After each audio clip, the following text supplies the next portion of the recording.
দেখুন এখানকার মানুষ কত গাছ ভালোবাসে। আমাদের দিকে মানুষ কেন এত গাছ ভালোবাসে না? এই বাড়িটা শুধু গাছ দিয়ে সাজিয়েছে, প্রত্যেকটাই সাকুলেন্ট ভ্যারাইটি। এক একটা ভ্যারাইটি এক এক রকমের ভাষা দিয়ে যেন কথা বলছে।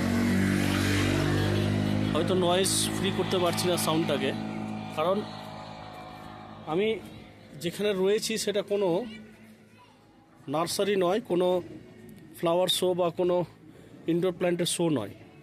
আমি রয়েছি একেবারে ঠিক দার্জিলিংয়ের কাছাকাছি। এই যে দেখুন কাঞ্চনজঙ্ঘা, এখান থেকে কাঞ্চনজঙ্ঘা স্পষ্ট, দারুণ ভিউ।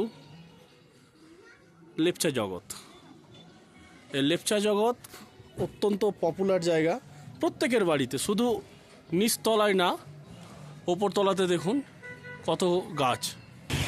এখান থেকে সান্দাকফু 43 কিলোমিটার, শিলিগুড়ি 73 কিলোমিটার, সীমানা 8 কিলোমিটার। লেপচা জগৎ থেকে এগুলো সব কাছাকাছি। প্রচুর হোমস্টে আছে।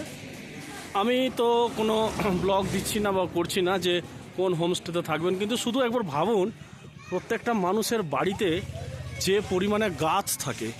আমার উদ্দেশ্য হচ্ছে সবাইকে জানানো যে গাছ লাগান, পরিবেশ প্লাস প্রাণ দুটোই বাঁচান। Thank you.